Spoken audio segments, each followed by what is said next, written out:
So Ras Al Khaimah is one of the 7 Emirates in the UAE. It's a 45-minute drive from Dubai's airport, and it's quite different in terms of the terrain. The geographical position of Ras Al Khaimah is also very different.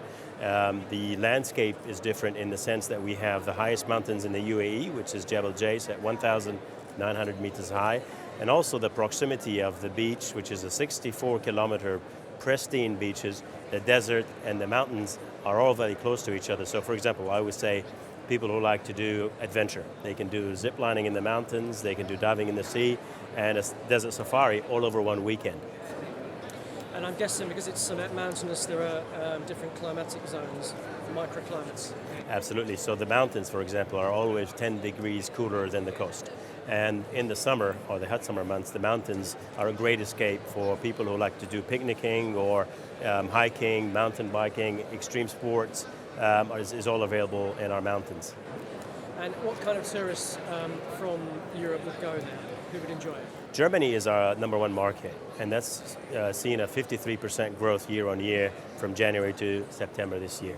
Number 2 is the UK, and that's seen a fantastic growth of 28%. Despite the discussions about Brexit and the economical downturn, we've seen this continued growth, 28% year on year, January to September from the British market. The 3rd largest is Russia, followed by India, and Scandinavia is our 5th largest market. So what's really unique again about Ras Al Khaimah is the fact that we have 4-star brands that are beachfront with a 5-star product but a 4-star price point. That gives you value for money. And that's been making it really attractive for Europeans as well as Britons who look for value for money in their travel and in their holidays. The Ras Al Khaimah airport has a number of charter flights, but we also have scheduled flights from Qatar Airways connecting us to most key cities out of Europe, and also Air Arabia, which has about 10 key destinations also flying directly into Ras Al Khaimah. However, Dubai airport being very close to us with only a 45-minute drive from Dubai to Ras Al Khaimah, 90% of our visitors today come through Dubai airport. Emirates Airlines is one of our largest supporters and suppliers. Fly Dubai, a low-cost carrier, also one of our largest supplier into Ras Al Khaimah.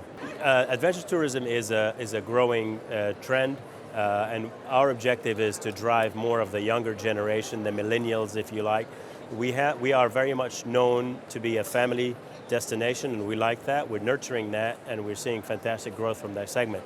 We started to build activities and events in the mountains to attract the younger generation through adventure tourism.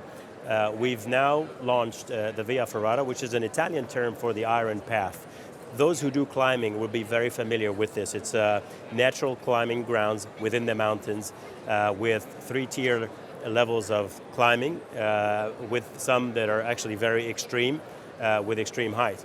But this also has 3 zip lines that allow people to transfer between the mountains. The longest zip line is about 300 meters and the shortest is about 48 meters. We're also about to sign an agreement with a UK-based company, which I can't name now, but we are going to build the longest zip line in the world.